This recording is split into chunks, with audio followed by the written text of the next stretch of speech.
So this guy was really unhappy because he lost his favorite hat. And instead of going and buying a new one, he decides to go swipe one from the vestibule at church. And so he gets there and he tries to get to the vestibule, but he's intercepted by an usher who takes him to a pew, and he's got to sit there and listen to the entire service, and especially the sermon on the Ten Commandments.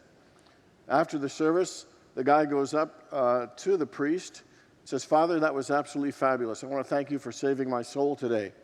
I listened to the Ten Commandments, and then I decided, to not steal because my heart was on stealing someone else's hat." And then the priest says, "So you mean the commandment, thou shalt not steal, changed your mind?" He said, "No, the one about adultery did. Because as soon as you said that, I remember where I left my hat." Okay.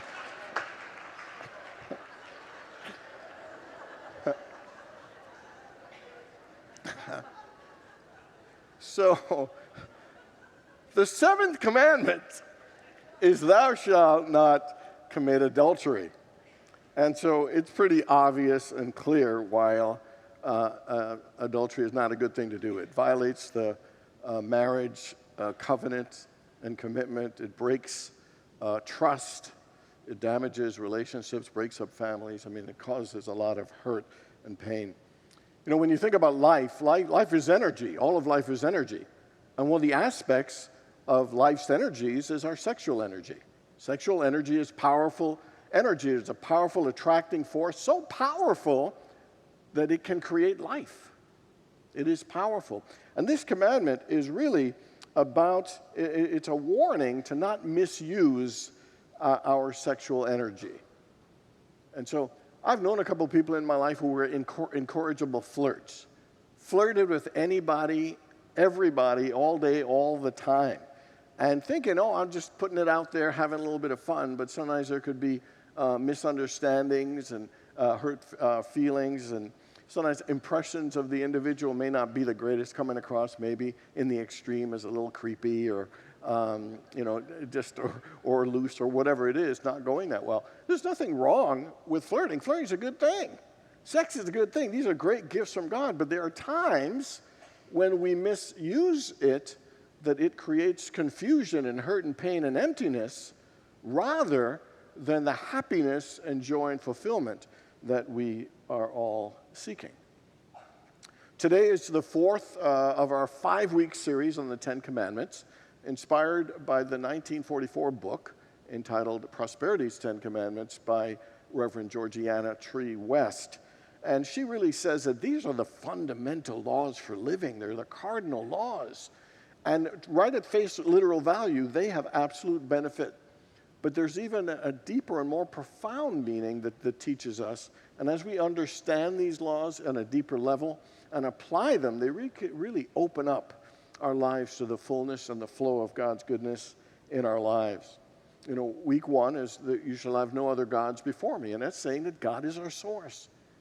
That God is our source. And God should be our priority, the top value, and the thing that we seek the most in life is a greater connection and awareness of God, because God is the source of all the abundance and all limited good in life. And we have a connection to that, but we've got to build that connection. And then the second one is you shall make no graven images or idols to worship.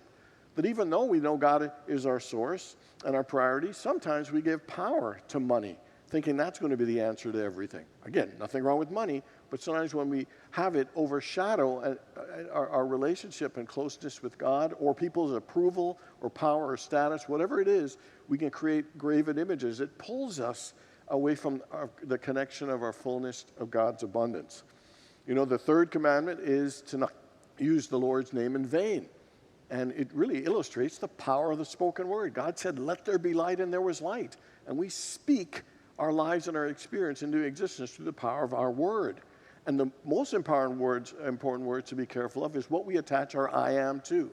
Our I am, that is the divine in ourselves. And saying things like I am poor or I am a hot mess is not the best way to reflect the presence of God in us and the kind of life that we want to live. The fourth was to keep the Sabbath. that rest is an important part of renewal of our minds, of our bodies, of our spirits. And as we do our work, we have to just rest and just give it to God. Rest is an important part of the creative process.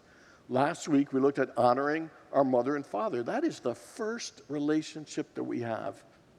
And it is in some ways the basis and influences all the other relationships. When you think about our parents, they are the vehicles through which we came into this physical, earthly experience. They really gave us the foundation, for our lives and for us to build upon. So it's important to honor them.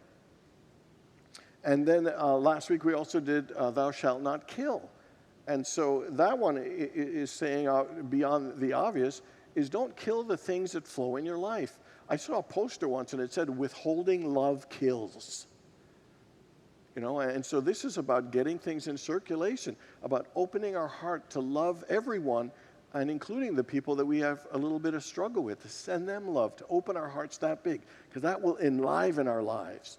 And for us to tithe, to create that level of circulation in our lives, that enlivens and attracts more good into our lives. Serving others is a powerful way to expand our level of joy and our feeling of connection. Today we're going to look at commandments 7 and 8. Thou shalt not commit adultery, and thou shalt not steal. Now the seventh commandment is not only a commandment, I think it is a spiritual law that is vital and important to us. And it is saying, don't adulterate your energy. To adulterate means to misuse, to degrade, to make impure. I mean, to all these different ways that for us to corrupt. Don't corrupt our spiritual energy by directing it in ways that aren't healthy and positive and supporting for us. Because as we adulterate or misuse our energy, what happens is we create energy leaks, in our lives, sometimes unknowingly. I think an example of an energy leak would be like, imagine like you're driving your car in a certain direction, and while you're driving toward that destination, someone is siphoning gas, out of your car. And it sounds kind of silly, but the truth is we do that all the time. There are ways we are trying to move towards something else, but we're having energy being leaked or diverted or dissipated, and we're not able to fulfill the things that we want to create in our lives. Here are some common ways that we leak energy. Besides spiritually, sometimes we leak energy by overindulging in gossip and judging people. When gossiping and judging leaks our spiritual energy. A lack of having boundaries leaks our energy. How many people have ever said yes when you really wanted to say no? Or having a challenge with that? When we do that, we're leaking spiritual energy. When we put up with and let bad behavior just slide and not speak up and not share our truth. When we're overeating or overspending or hoarding or having a lot of clutter. All these things are leaking spiritual energy in the opposite direction of where we want to go and what we want to create in our lives. So I ask you, where in your life would you say that you're leaking energy? That you might not be using your energy in the most positive and effective way for the direction and for the kind of life that you want to create and experience. Is there anything you're doing in your life that you know that at a soul level it is not the right thing for you to be doing? Or where in your life do you feel that you absolutely know you could use your energy in a greater and more effective and positive way? I'm sure we've all had the experience. You ever feel like when all your energy is scattered, you feel distracted, and then we wonder, and we can't understand why, and it's because sometimes we're leaking energy and we don't even realize it. And so we're going to look today at some ways we can stop the leaking of our energy and how we can choose to not misuse or adulterate our spiritual energy and power. And in a word, I would say that the key to it, to stop leaking energy, is clarity.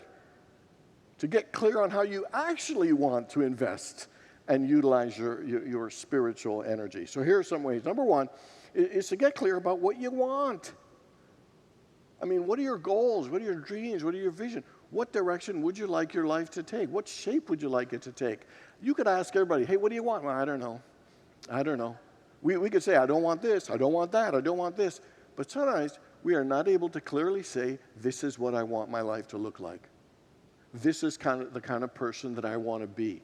Sometimes we are not clear. And I think we should invest some energy to think about how we want to share our energy and express and utilize the energy of life that we have been given. When Jesus said, ask and you shall receive, you know what asking is? It's about being clear. So what is it that you want? How do you want to channel your energy? What are you trying to create? What do you want to experience? What do you want to achieve? Second one is to establish clear boundaries. Sometimes we don't have great boundaries in a lot of different ways. Sometimes we have relationships that are kind of dangling there. You know, we don't even know we like the person, you know, but they're kind of there. And sometimes we got to get clear and end relationships that aren't serving us or clarify certain ones. You know, on those dating sites, they got those little categories, you know, single, divorced, married. Sometimes people put in there, it's complicated. You got any complicated relationships out there that need to set some boundaries and some clarity with? Because it drains energy. Relationships drain energy when they are not clear. In the book of Job, it says, decide upon a thing, and it will be established for you, and the light of God will shine on your path. I think we don't realize how important it is to choose, how important it is to decide, how important it is to get clear. So my question for you is, where in your life do you need to get clear? Because that is probably the single greatest thing that'll stop the energy leaks and us misusing the life energy that God has given us. The third one is kind of related to it, is learn to say no. I bet you every one of us, there are a couple areas in our lives right now, man, I wish I'd said no. Practice your no's. It's very empowering. Not easy sometimes when we get into certain patterns with certain people, but it's an important thing to work on. Another one is take care of yourself. Because if you want a better life, you got to have a better you, and that means to take care of you. You know, are you nurturing yourself? Are you taking time for self-care? Because the better you take care of you, the better you utilize your own energy. And the final one is don't worry about what other people are saying. You know, just keep working on you. Marcus Aurelius said this. He said, how much time he gains who does not look at what his neighbor is saying or doing or thinking, but only at what he does himself to make it just and holy. So what he's saying is that individual who chooses not to look at his neighbor and think of everything that other people are saying gains so much time, and the best thing to do is to invest in how you're living your life, is to invest on making you better. You know, that is a powerful, important thing. The better we channel our energy towards who we are and becoming a better person, you know, the more effective we will utilize our energy. So here are two things that underlie those 5 things that we need to do daily, and that is meditation. To quiet the mind, to be still, to immerse our minds in the mind of God will make all those 5 easier and better and more effective. And the other one is journaling on a regular basis. You know, sometimes the journaling will help us realize those areas that we didn't realize that we were leaking energy in. Sometimes, you know, in journaling, you know, we can really find out, what is it that I really want? You know, sometimes we are so into giving and caring about what other people think, we don't even realize what we want. And sometimes a bit of journaling can help us unearth some of the deeper desires that we've always had, that we haven't given ourselves permission to bring forth and live in our lives.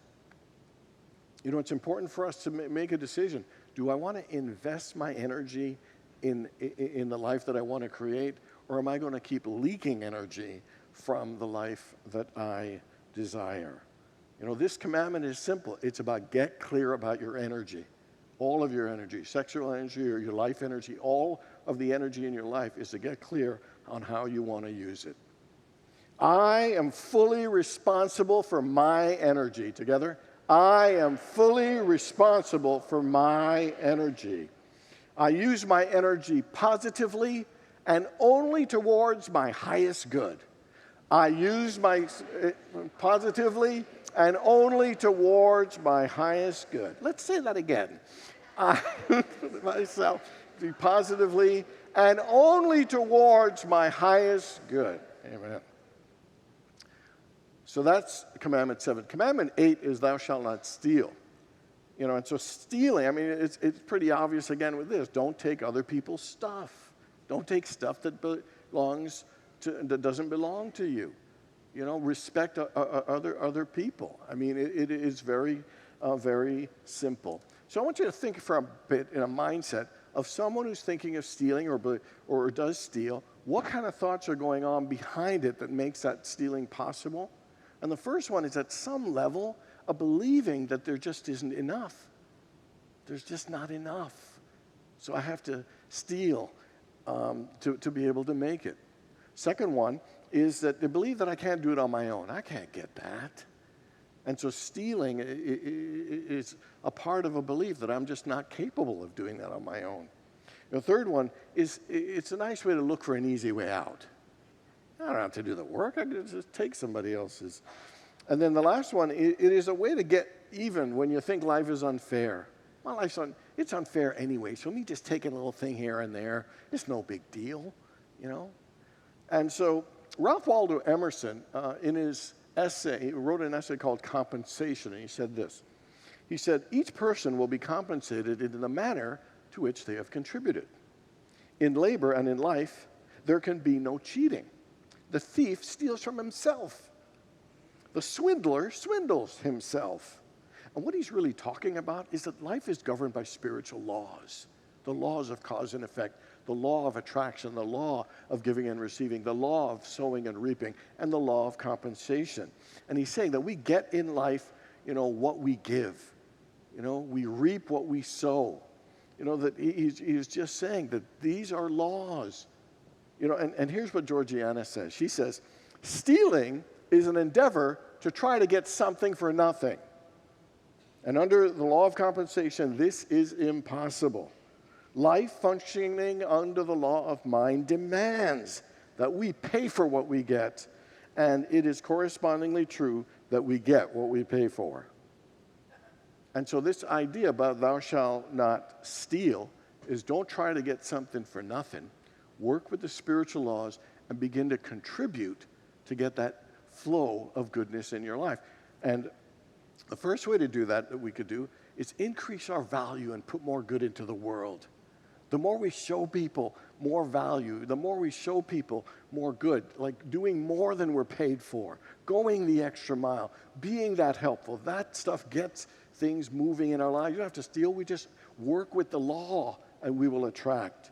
Second one is expand your circle. Napoleon Hill, in his book, Think and Grow Rich, I believe, said to somebody who was saying, what do? I don't have a job. He said, within a 5-mile radius, go to every single one of those stores, introduce yourself to those people, and offer any way that you could help them, any good that you could do. And if there isn't, just drop in and say hi every now and then. And so not only did he attract a job, he made new friends. He was kind of felt more a sense of belonging, a sense of community. Because he put it out there and expanded his circle, he didn't just have a job. He had a community. He developed friendships. He felt a greater sense of purpose because he put it out there. And then the third one is fill your mind with success. Think positive thoughts. Have a positive attitude. We all know that the more we put that in our minds, the more we will attract that good. And the fourth one is to do the work. To do the work. In the book of James it says, for as the body is dead without the soul, so faith without works is dead. And what he is saying is that when you don't put work into faith, that you cannot reap the benefits. That when you don't put work into the spiritual law of attraction and receiving, you're not going to receive the benefit. He said a lack of works show someone that's unwilling to work, unwilling to change and transform. Not doing the work literally robs ourselves of the expansion of our consciousness, the development of our soul, the fulfillment of our higher purpose. We need to do the work for these things to start moving. To know a spiritual law is fine. To live and demonstrate it is a whole different experience. And that is the thing we need to do. These guys decide to rob a bank. And one of the guys, mask drops, and he thinks he's been seen. He put it on quickly, and then out of his concern, he went to the first hostage that they had, and he said to the guy, "Did you see anything?" And the guy said, "Well, yeah, like I'm so close right here." Shoots him. Then he goes to the second guy. He said, "Did you see anything?" The guy says, "No, I didn't see a thing. But my wife, she doesn't miss a thing." And he said, "Your wife? Well, where's your wife? Show me your wife." And the guy says, "Well, she's at home, but I can call her and she'll be here in 5 minutes." Life is energy. Our bodies are energy. Our words, our thoughts, our actions are all energy. Do not commit adultery and do not steal is warning us to not misuse our energy. We have been given an incredible spiritual, creative energy, and it's saying, it's warning us, don't misuse it. Do not adulterate your energy and have your energy leak from you, but get clearer and intentional where you want to focus your energy. Know where you want to focus and begin to focus it in that direction, especially focusing on God and focusing on the good that you desire to create in your life. And don't steal. Don't try to get something for nothing. Put it into action. Work with the spiritual laws, and the more we put it out there, our positivity and the possibilities, the more and more life will compensate us and compensate us abundantly. And those are the messages from this week's Commandments 7 and 8. God bless you all.